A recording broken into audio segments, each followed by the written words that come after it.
We're going to be going over FBA versus FBM, the pros and cons of each fulfillment model, and which way you should actually be shipping your items to customer and which makes the most sense overall.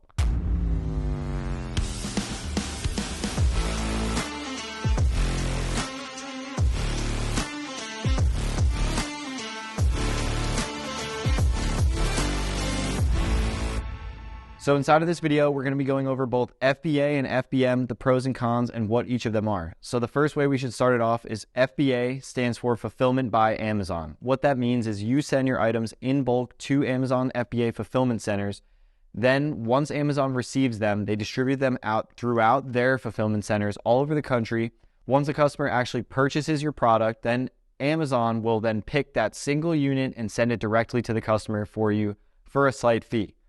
FBM stands for Fulfillment by Merchant, and what that means is you list your items on Amazon, and then once they're purchased, you then just take the item from your place and ship it directly to the customer. So you don't send it to Amazon ever. FBA versus FBM. First, we'll go over FBA. With FBA, you are going to be having to send your items in bulk. There are a bunch more criteria that you're going to have to be worrying about, such as capacity limits, FBA fees, storage fees, shipping in your items properly. Otherwise, you'll get charged additional fees for sending in your items the wrong way. And additionally, you're going to have to be sending your stuff in bulk, meaning that you're going to have to be more confident in your buying decisions because once it goes, it really shouldn't come back. If it comes back, it means you lost money. With FBA, to be honest, you will make more money. Even though Amazon is charging more fees, I believe that it costs less money in most cases to ship your item through FBA than it does for FBM. Sometimes you can make more money with FBM if you're sending in and using the right shipping method.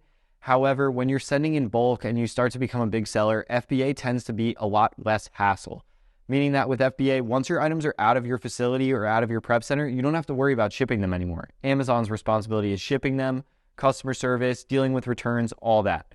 So I believe that with FBA, there's a lot less headache, which means it's even worth more money. Plus, you get the Prime badge, so all your customers get their items in 2 days or less. On the flip side, with FBM, sometimes it will be cheaper if you're using priority mail or first class through USPS. However, with FBM, you can flip your items quicker, meaning that there's less time getting checked into Amazon, so there's no shipping into Amazon, it's just going directly to the customer. However, you're going to actually end up spending more money in the long run because now you have to deal with customer complaints, you have to deal with returns, you have to deal with A to Z claims, you have to deal with negative reviews. Compared to on the FBA side, you're not going to have to deal with any of that anymore because that's all categorized in the whole FBA process. Nice. Additionally, with FBM, a lot of customers tend to scam the Amazon return policy, so you're going to actually be paying for them to ship their item back to you and then have to do that whole song and dance. No, God, please, no! It's just not worth it. In my opinion, with this business model, FBA is almost like the only way to make it work. There's plenty of SKUs that we do a little merchant fulfilled on here and there. However, it always ends up being a little bit of a problem. For example, on one account, we started merchant fulfilling and within 5 orders, we had an ODR issue. And then Amazon said our account was at risk of deactivation. Even though they're not going to deactivate us, it's still just a pain in the neck that we have to deal with. And compared to FBA, none of that actually happens. On another account, we had a bunch of customers say that we were drop shipping. I'd like to lodge a complaint. Or Amazon claimed us to be drop shipping, even though we have a warehouse full of the stuff and we're shipping it individually. And I literally had to get on the phone with Amazon and tell them how we're not drop shipping, explain to the lady that if we were drop shipping, I'd be pretty rich because I wouldn't have to have this damn warehouse with all the stuff and have employees and all that stuff because drop shipping requires no logistics. I ended up sending in photos of all the products, had to sit on the phone for an hour just to negate this drop shipping violation. What? It was total BS. The whole thing that I believe in the difference between these two is actually ease of workflow or headaches or whatever that is.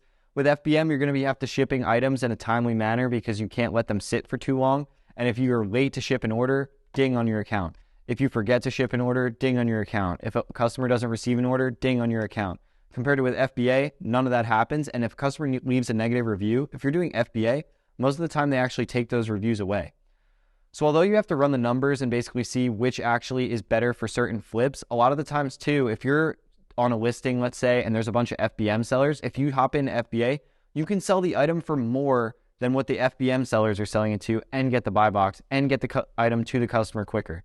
There's just a boatload of benefits to shipping with FBA compared to FBM. And you're really going to want to utilize FBA as much as possible, in my opinion, for the ease and like sanity of your own self and your business compared to with FBM.